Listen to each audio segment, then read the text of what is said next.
Jason Davis on Morning Kick Around, and we're going to talk to Cesar Hernandez about Mexican Pro Rel with this news that USL is going to bring promotion and relegation to America. Well, at least they plan to. Thought, why not get a little background of what's going on with Mexican football? Cesar, how are you? Welcome to the show.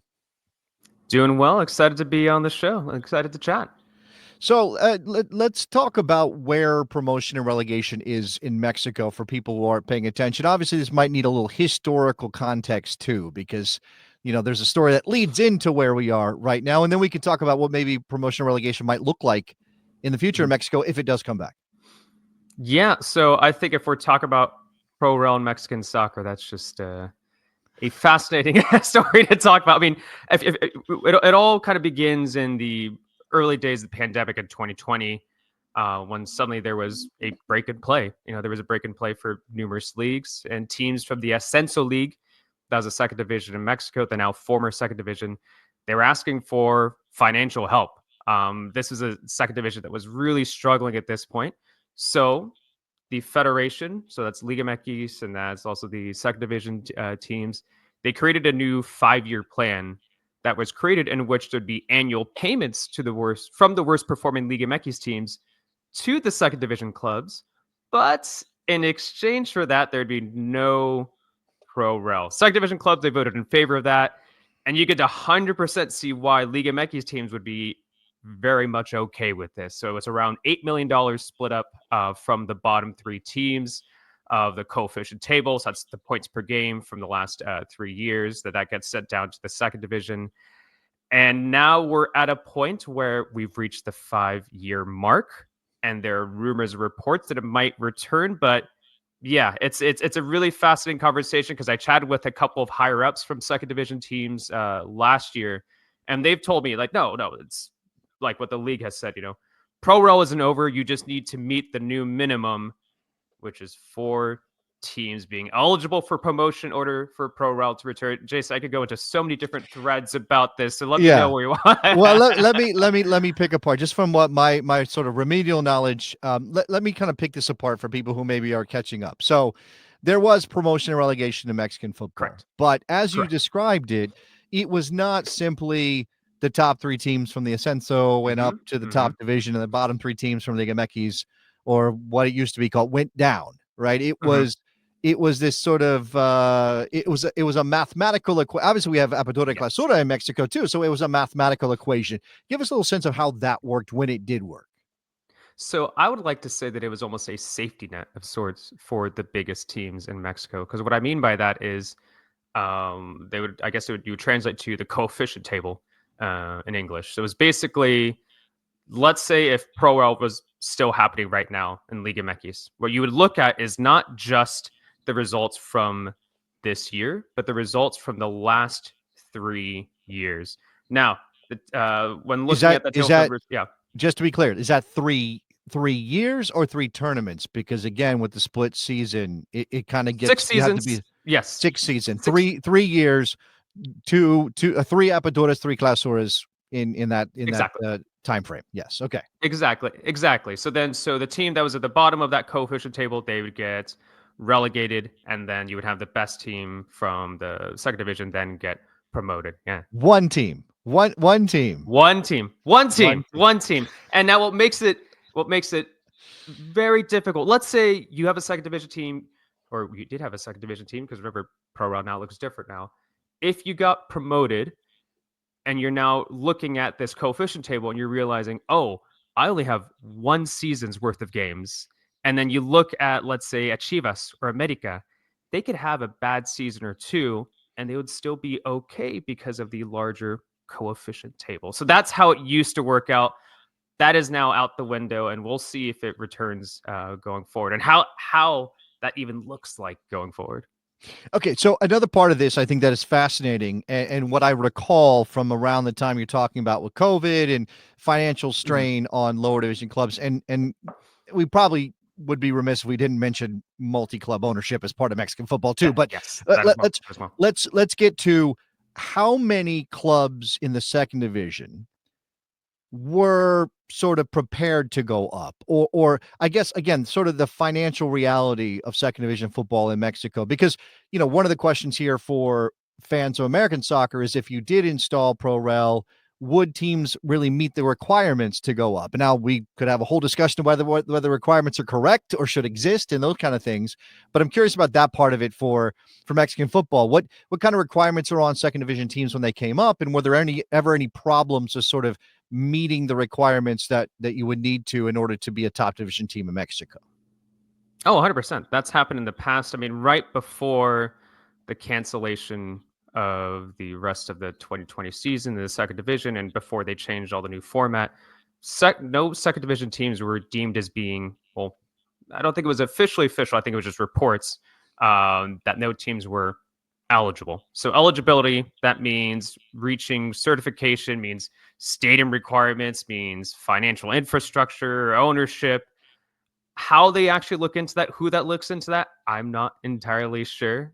I talked to one second division owner last year who's talked about these requirements, and they said that it's fairly ambiguous, at least according to them. So because of that, you'd have maybe 1 to 2 to 3 teams that would reach those requirements or eligibility to be promoted into Liga MX. Right now, in each year, teams can put themselves to be certified to be eligible for promotion to Liga MX. Right now, around this time of year, you'll usually see some teams announcing that they're going to be certified or they're going to look for it. And it's usually maybe just 1 or 2. And right now, you need a minimum of 4 teams for Pro Rel to return.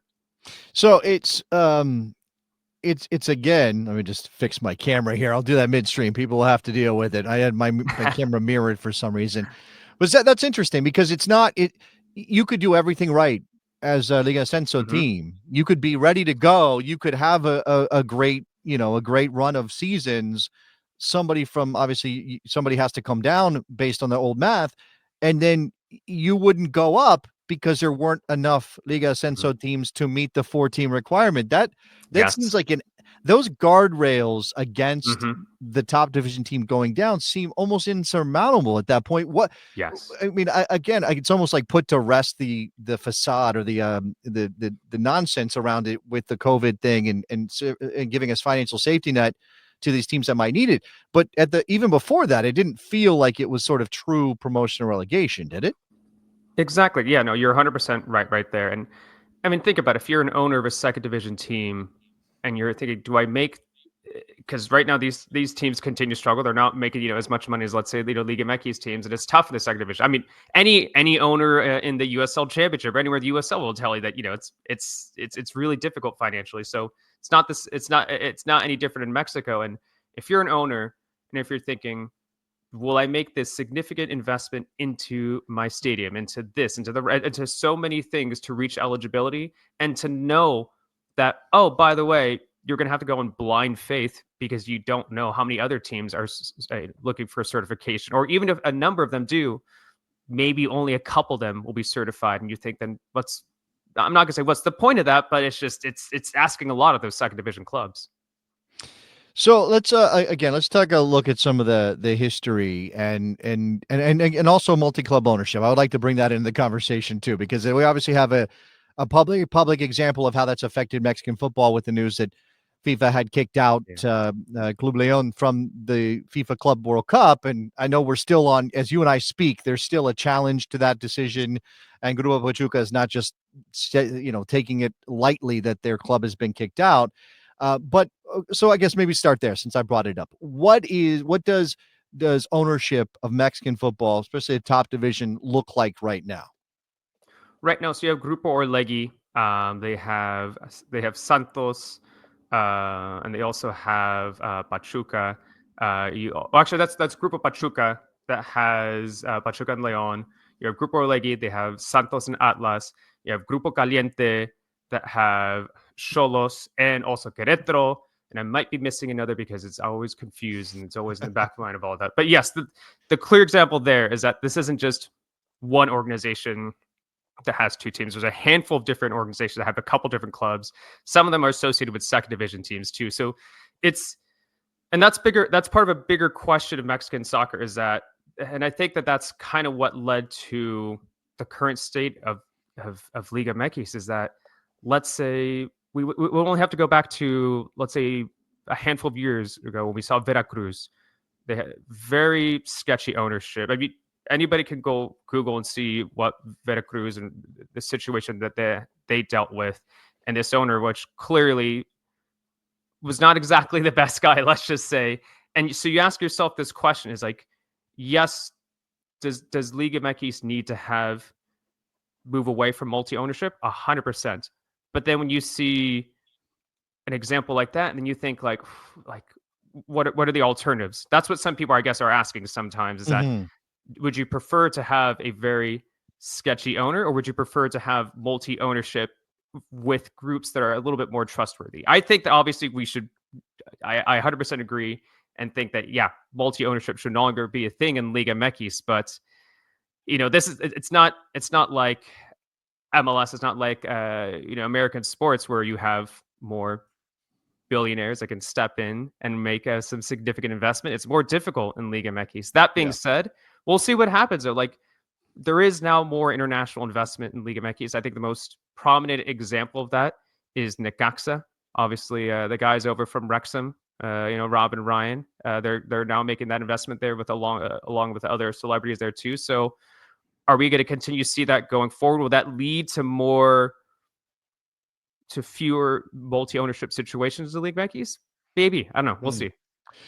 So, it's a point of clarity. I mean, when COVID happened and the story that you laid out went down with the Ascenso teams, Ascenso, which basically like implies coming up, was changed. It's the Liga de Expansión, right? So they changed the Correct. name basically to say they're not coming up. They're kind of like sitting there, and maybe if anybody gets their crap together, then who knows? Maybe in the future, right? It's sort of like the idea of 100%.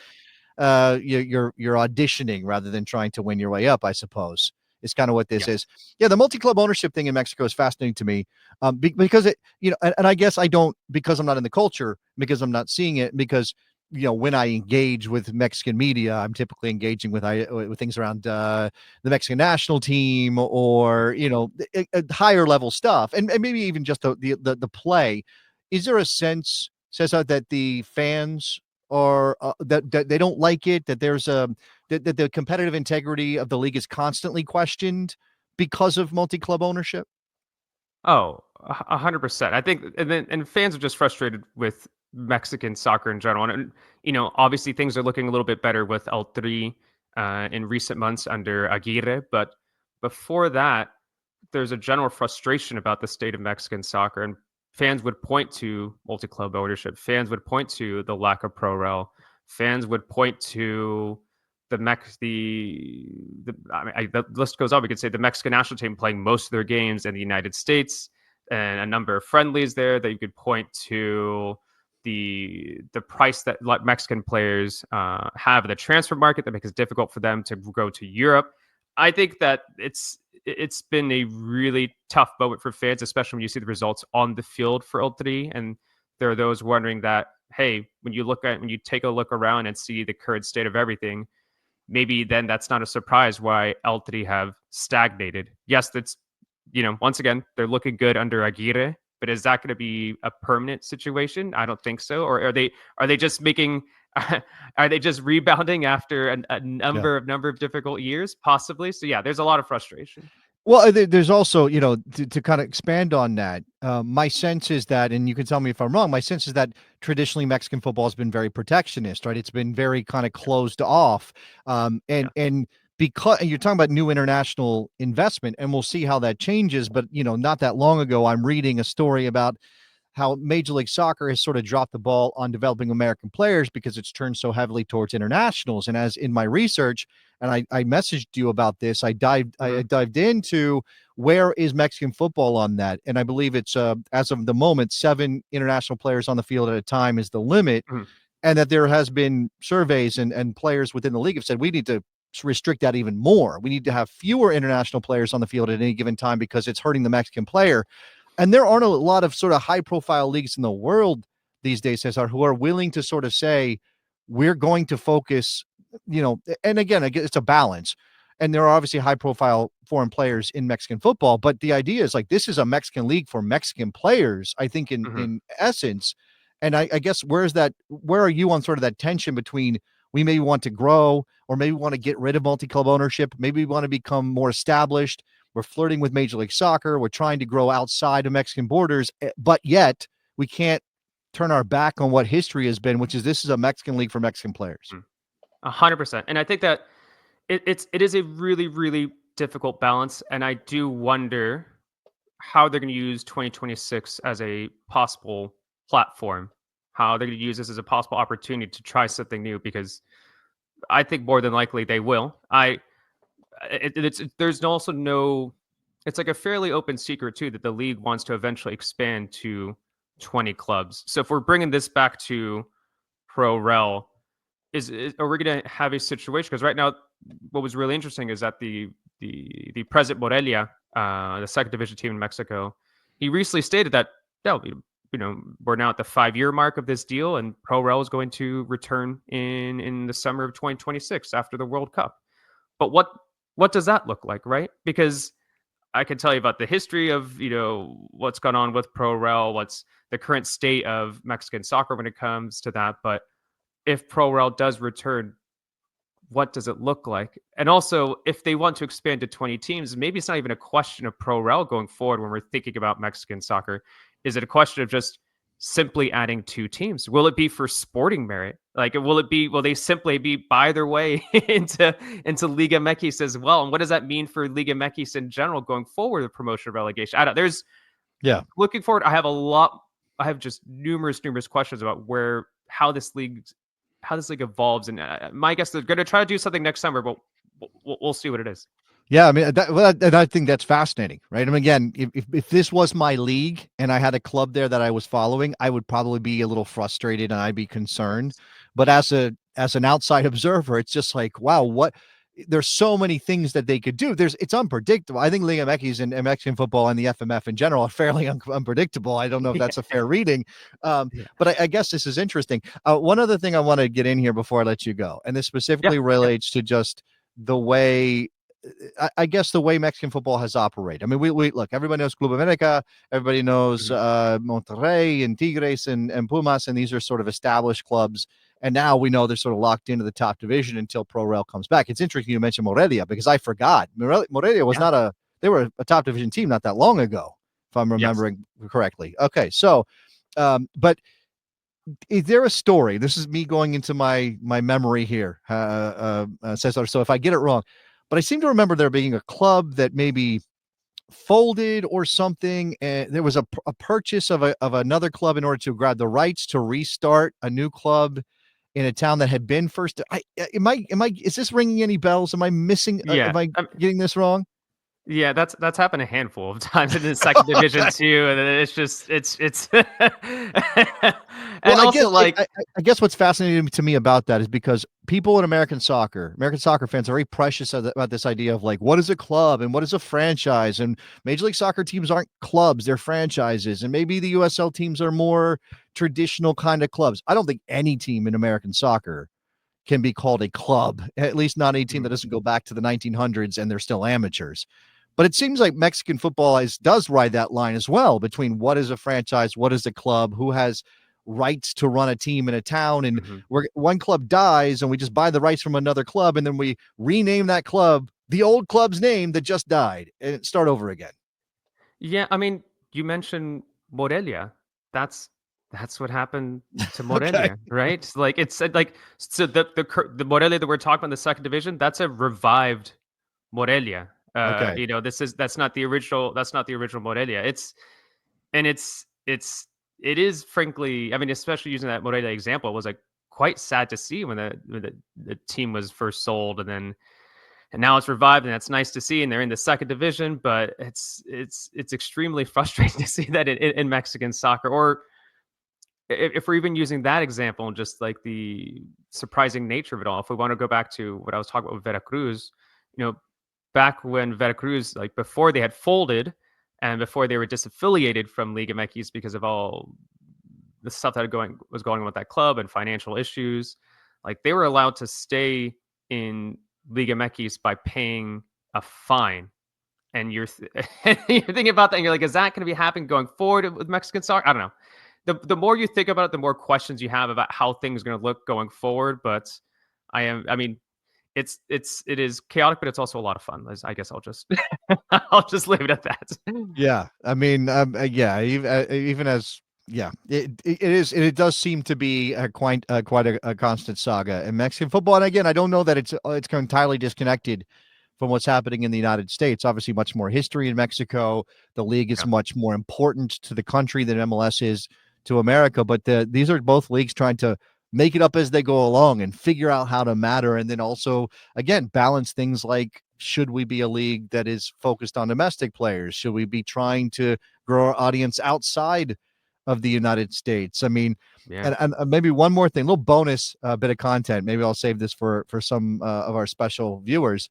But I would love your opinion on what Noel Guzman did in goal against Sergio Ramos via the penalty kick, because I did a radio show with Janusz Mihalik, right, former U.S. Yeah. international ESPN analyst, and he thought it made Liga MX look terrible. He thought it made them look like a joke, and he was really bothered by this because so many people in Europe were asking him about what Guzman did and how is this, what is this thing that's happening here? Obviously, Ramos was playing it up in his way. So, what is your take on that idea?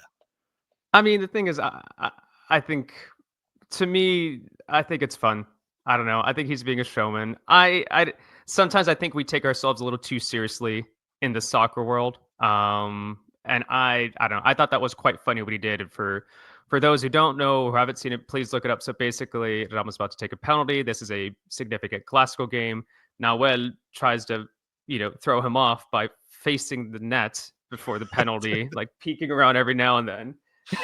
just to make sure he hasn't kicked the ball yet. And for those who don't know Nahuel Guzman, you just look up his highlights. And what I mean, his highlights, you'll probably see some fantastic saves, but you'll also see some quite funny moments in Mexican soccer and in Leagues Cup too, where obviously there's one Leagues Cup game where he pretended to have stomach issues and then he took some string out of his mouth. And then there's another, he recently, I think it was the last year, I forget which Liga MX final it was.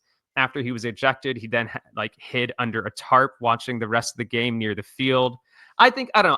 I think it's, I don't know. I think, like I said, I think we sometimes take ourselves a little too seriously in the soccer. Yeah. And I think that's Yeah. a lot of fun. And especially if we want to talk about Nahuel too, I think he's, I actually respect him too, because he's a showman. He's a significant X factor for better or worse for Tigres, but he's also someone who, I remember there was a game, I want to say 2 or 3 years ago in Liga MX where he came out and his hair was just completely colored in a rainbow. It was just a rainbow in his hair. And then he put up on Instagram, he did a little post and just and he was basically calling, not calling out, but just like referencing that as as a pride flag. And to to do that in Mexican soccer, Yeah. like that's and I'm not gonna lie, like as someone who follows a lot of Mexican soccer, there's obviously a lot of machismo and there's obviously some issues with homophobia, but for a goalkeeper to do that and not just be like, oh yeah, I'm an ally, but to color his hair that way and reference it on social media, I don't know. After that, I got a lot of respect for Nahuel after that. No, I agree with you. I'm for the showmanship. I think you're right. We take ourselves entirely too seriously, get real precious about how we look, especially, the Europeans are looking down on us. Enough already. Yeah. We can do our own thing, American, Mexican, whatever. And I didn't know about the pride flag hair dye job, but for Guzman to do that too, as an not just in Mexican football, but as an Argentinian as well. I mean, that's Yes. a little extra level to it. That's great. Cesar Hernandez joining us here on Morning Kick Around, giving us great insight on Pro Rel in Mexico and more. Thank you very much, Cesar. I appreciate it. Thanks so much, Jason.